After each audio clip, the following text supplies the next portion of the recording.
10 से 15 मिनट में हम समझने का प्रयास करेंगे कि यूपीएससी अर्थात संघ लोक सेवा आयोग की सिलेक्शन प्रोसेस क्या होती है। उस सिलेक्शन प्रोसेस में प्रीलिम्स का क्या चरण होता है, मेंस का क्या चरण होता है और इंटरव्यू का क्या चरण होता है, और ये परीक्षा किन किन चरणों में संपन्न कराई जाती है और किस चरण में कौन कौन से पेपर होते हैं और इन पेपरों का सिलेबस क्या होता है। इन तीनों चरणों को हम बहुत शॉर्ट टाइम में समझेंगे और आपको बहुत डिटेल से समझ में आ जाएगा कि यूपीएससी किन फॉर्मेट में परीक्षा कराती है और उस परीक्षा का पैटर्न क्या होता है। जब हम देखते हैं कि यूपीएससी सामान्यतः आप जानते होंगे, यूपीएससी के सिलेक्शन के 3 चरण होते हैं। पहले चरण को हम मान लेते हैं ये, दूसरा चरण ये और तीसरा चरण ये। ये पहला जो चरण होता है इसको हम बोलते हैं प्रीलिम्स की परीक्षा, और जो व्यक्ति प्रीलिम्स पास कर लेता है वो पहुंच जाता है मुख्य परीक्षा में। फिर संघ लोक सेवा आयोग मुख्य परीक्षा का रिजल्ट घोषित करती है और जो अभ्यर्थी मुख्य परीक्षा में सफल हो जाते हैं वह अंतिम पड़ाव की ओर बढ़ जाते हैं, और ये पड़ाव जो होता है वो होता है इंटरव्यू का पड़ाव। और जो व्यक्ति इन इस इंटरव्यू में भी पास हो जाते हैं, जो अंतिम कट ऑफ बनती है, जो लास्ट कट ऑफ बनती है, वो मेंस और इंटरव्यू के नंबर जोड़कर बनाई जाती है और अंतिम चयन सूची संघ लोक सेवा आयोग जारी करता है। तो प्रीलिम्स का फेज जो होता है उसमें कौन सी परीक्षाएं होती हैं, कितने पेपर होते हैं, कितने मार्क के होते हैं, उनका सिलेबस क्या होता है, वो हम इस शॉर्ट टाइम में समझने की कोशिश करेंगे। तो आप समझिए, पहला चरण जो है वो प्रीलिम्स का है। ये छटनी का चरण होता है। सामान्यतः 14 से 15 लाख लोग जो हैं वो इस परीक्षा में अपना फॉर्म अप्लाई करते हैं, जिनमें से 9 से 10 लाख जो होते हैं वो लगभग परीक्षा में अपियर होते हैं। ये जो होता है प्रीलिम्स का चरण। और दूसरा जो चरण मैंने बताया आपको वो होता है मेंस का चरण। और तीसरा और अंतिम चरण जो होता है वो होता है इंटरव्यू का चरण। इसको हम बोलते हैं फाइनल चरण। तो आप समझ पाए कि ये परीक्षा 3 चरणों में संपन्न हो रही है। अब हम आगे बढ़ेंगे और हम समझेंगे स्टेज फर्स्ट को। ये जो है वो है स्टेज फर्स्ट। सबसे पहले आपने मान लीजिए फॉर्म फिल कर दिया, और फॉर्म फिल करने के बाद आपका एडमिट कार्ड आ गया, और आप एडमिट कार्ड प्राप्त करने के बाद पहली बार परीक्षा सेंटर पर पहुंचेंगे। जब आप पहली बार परीक्षा सेंटर पर पहुंचेंगे तो जो परीक्षा सबसे पहले देंगे उसको बोला जाता है प्रीलिम्स। जिस दिन प्रीलिम्स की परीक्षा होती है ये एक ही दिन में संपन्न होती है, और ये दो चरण क्या बोलते हैं, 2 पालियों में होती है। जो पहली पाली में पेपर होता है उस पेपर को बोला जाता है जीएस पेपर 1, और जो दूसरा पेपर होता है उसी दिन एक पहले चरण में जो परीक्षा होगी, पहली पाली में जो परीक्षा होगी वो होगी जीएस के पेपर की। और वो पाली समाप्त हो जाने के बाद जो द्वितीय पाली होगी उस परीक्षा में, उस पाली में पेपर जो होता है वो होता है सीसेट का पेपर। सीसेट क्या है अभी मैं आपको बता रहा हूँ जस्ट। सबसे पहले आप पेपर देंगे जीएस पेपर 1। इस पेपर में को टोटल कितने क्वेश्चन होंगे, तो टोटल क्वेश्चन होंगे, नंबर ऑफ क्वेश्चन होंगे 100। और ये जो प्रत्येक प्रश्न 2 नंबर का होगा, 100 क्वेश्चन होंगे, तो टोटल ये हो गए 200 मार्क के।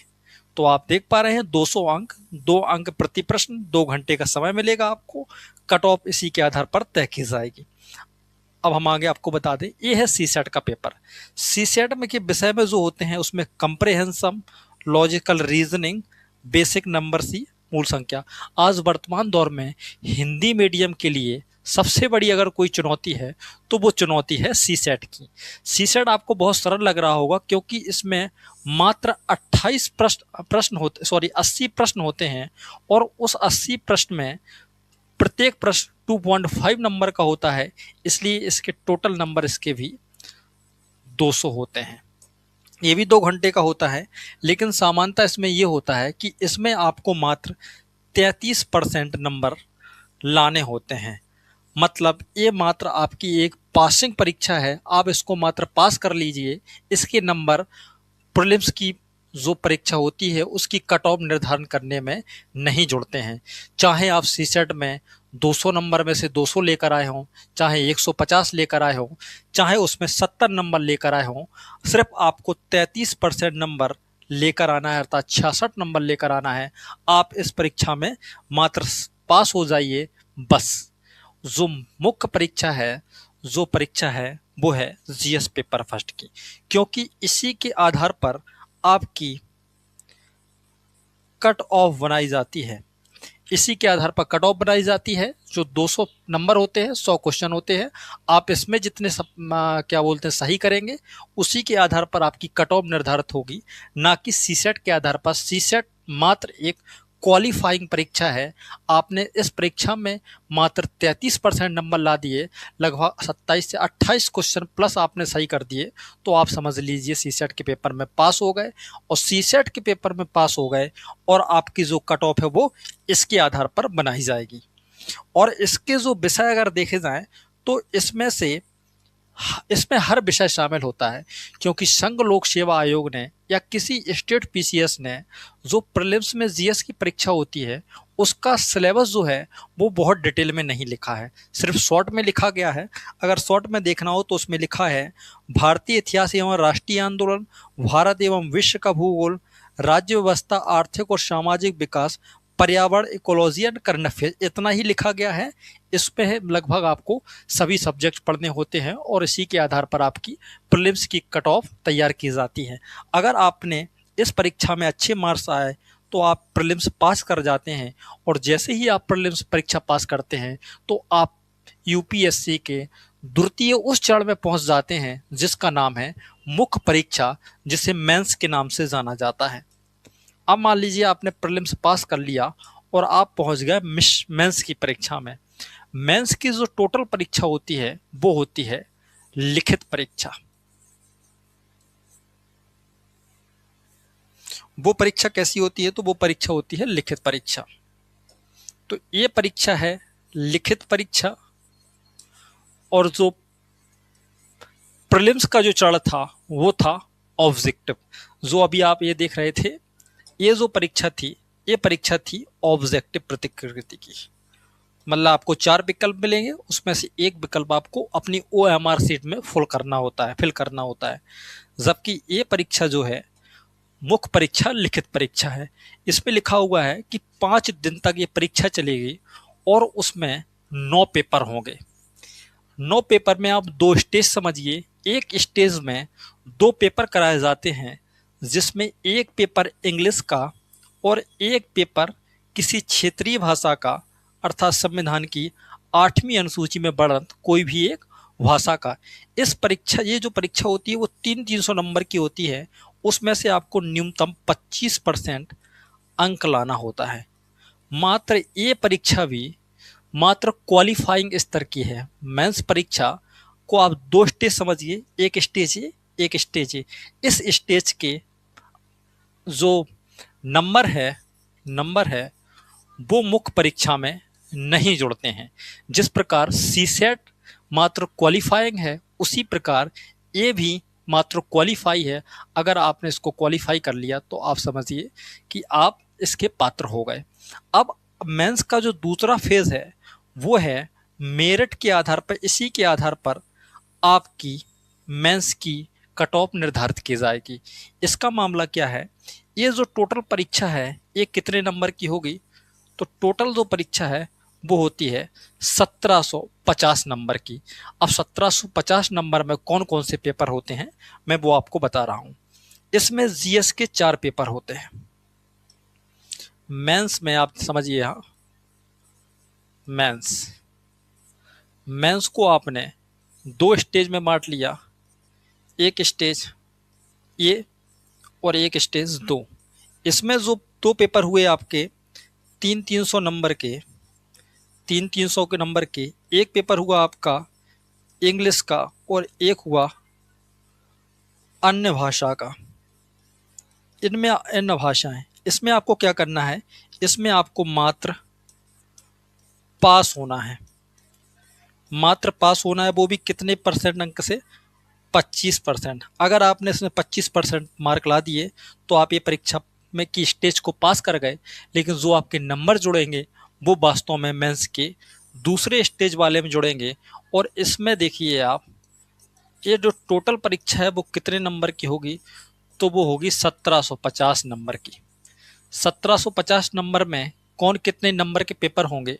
तो इसमें जीएस के 4 पेपर होते हैं और प्रत्येक पेपर जो है वो 250 अंक का होगा, तो ये टोटल परीक्षा कितने नंबर की हो गई? 1000 मार्क की।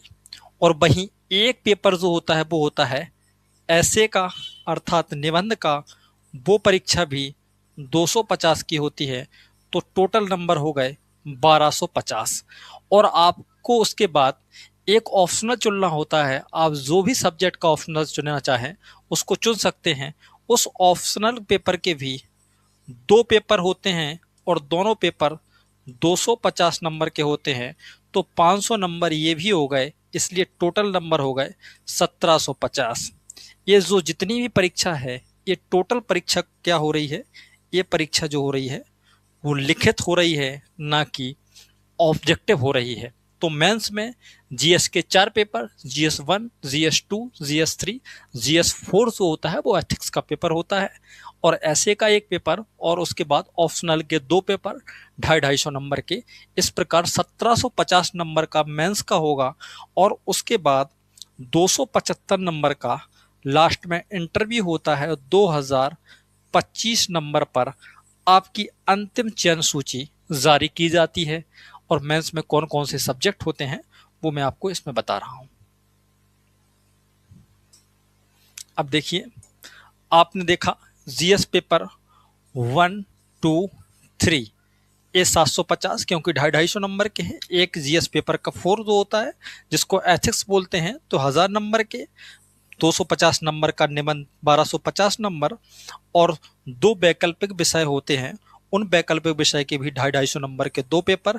इस प्रकार ये पूरा जो आंकड़ा हुआ वो 1750 नंबर का हुआ। अगर आप ग्राफ के माध्यम से चाहें तो ग्राफ के माध्यम से भी समझ सकते हैं कि 43% जो है वो जीएस के पेपर 1, 2, 3 का वेटेज है, वहीं 14% वेटेज एथिक्स का, 14% वेटेज जो है वो ऐसे का, और 29% वैकल्पिक विषय, आप जिसको भी चाहें, आप चाहें भूगोल को, इतिहास को, संस्कृत को, हिंदी साहित्य को, जिसको भी चाहें आप अपने ऑप्शनल के रूप में प्रयोग कर सकते हैं। अब देखिए जीएस के मैंने आपको बताया था कि जीएस के पेपर कितने होते हैं? 4। उन 4 में क्या होता है? पहला पेपर जीएस पेपर 1, उसमें विषय कौन कौन से इंक्लूड किए गए हैं? इतिहास, कला एवं संस्कृति, भूगोल और समाज।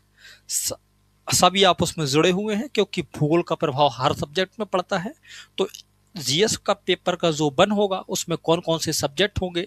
तो उसमें होगा इतिहास, आर्ट एंड कल्चर, भूगोल एंड सोसाइटी। ये जीएस पेपर 1 में होगा। और जीएस पेपर 1 जो है वो आप जान रहे हैं कि लिखित आधार पर ही होगा। वहीं जीएस पेपर 2 जो है वो प्रकृति का होता है, डायनामिक प्रकृति का होता है। इसमें क्या है? इसमें पॉलिटी है, शासन गवर्नेंस, सामाजिक न्याय social justice and international relation. तो जीएस पेपर 4 में क्या क्या सिलेबस हुआ? तो उसमें हुआ polity, governance, social justice and international relations जो हैं वो पेपर नंबर 2 में है। तो यूपीएससी का मेंस का जीएस पेपर 2 का जो सिलेबस है वो है polity, international relationship, social justice and polity and governance. और वहीं हम आते हैं जीएस पेपर 3 में।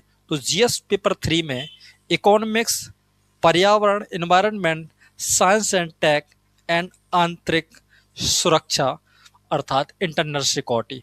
तो जीएस पेपर 3 उसका सिलेबस क्या हुआ? उसका सिलेबस हुआ इकोनॉमी, एनवायरनमेंट और साइंस एंड टेक और इंटरनल सिक्योरिटी।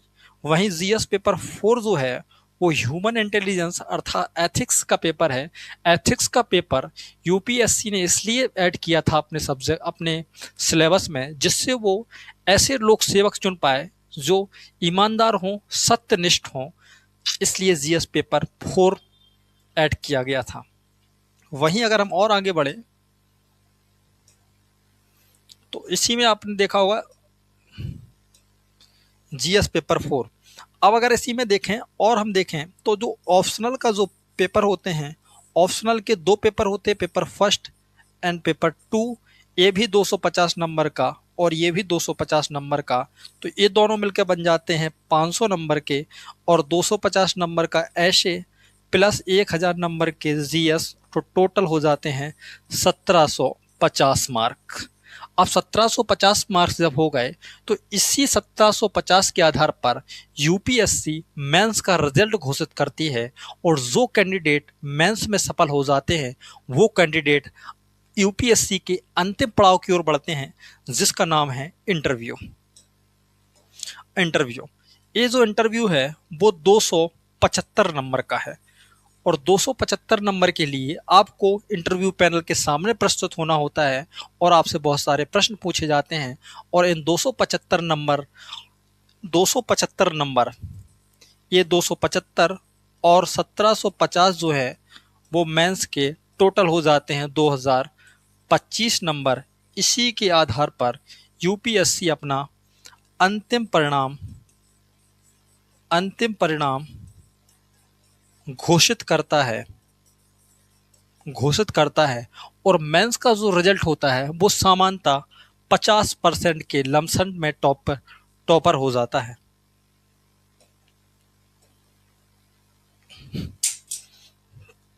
पचास नंबर में 50% मार्क्स में 50% मार्क्स जिसके होते हैं वो लगभग टॉपर होता है। सामान्यतः यूपीएससी का सिलेबस एक बहुत विस्तृत सिलेबस है। ये बात कभी भी डिपेंड नहीं करती कि आपने कितना पढ़ा, डिपेंड इस बात को करता है कि आपने कितना याद रखा, और जिस दिन पेपर हुआ उस पेपर में आपने कितना लिख पाया और या कितने ऑब्जेक्टिव सॉल्व कर पाए। इसलिए सामान्यतः यूपीएससी का एक फंडा है कि 10 सोर्स यूज करने से बेहतर है, या 10 किताबों पढ़ने से बेहतर है कि आप एक किताब पढ़ें और वो किताब 10 बार पढ़ें। यूपीएससी का जो मूल मंत्र है वो ये है कि आपके जो पीवाईक्यू हैं, आपको पीवाईक्यू बहुत अच्छे से लगाने हैं, क्योंकि पीवाईक्यू के आधार पर ही आप ये समझ पाएंगे कि यूपीएससी का पैटर्न क्या है, यूपीएससी के वो मूलभूत सिद्धांत कौन हैं जिस पर यूपीएससी सामान्यतः प्रश्न पूछता है। क्योंकि इतने बड़े सिलेबस में ये तो महत्वपूर्ण है कि क्या पढ़ना है, लेकिन इससे भी महत्वपूर्ण ये है कि क्या आपको छोड़ देना है।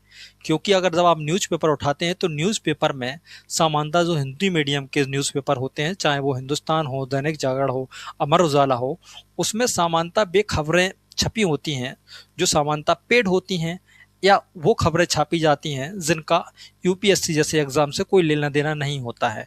जबकि जब हम इंग्लिश मीडियम में जाते हैं, द हिंदू हो गया, द टाइम्स ऑफ इंडिया हो गया, इंडियन इकोनॉमिक्स हो गया, उनको पढ़ना हमारे लिए बहुत मुश्किल होता है। इसलिए सामान्यतः आप नियम रखिए कि कोई एक अच्छा सा अखबार जैसे जनसत्ता हो गया, उसका राष्ट्रीय संस्करण पढ़िए, और उस पर आप संपादकीय के पाठ को ज़्यादा पढ़िए। क्योंकि इसका जो जीएस पेपर आप जब देखते होंगे मुख्य परीक्षा में, जो जीएस पेपर 2 है उसमें आपको मैं बताया हूँ कि पॉलिटी इंटरनेशनल रिलेशनशिप है, उसका महत्व बहुत ज़्यादा है। और वहीं जीएस पेपर 3 में जो इकोनॉमिक्स, साइंस एंड टेक है वो सामान्यतः आप जो है वो न्यूज़पेपर से ही तैयार कर सकते हैं। इसलिए शॉर्ट में मैंने आपको बताया कि इसकी सिलेक्शन प्रोसेस क्या होती है। Thank you.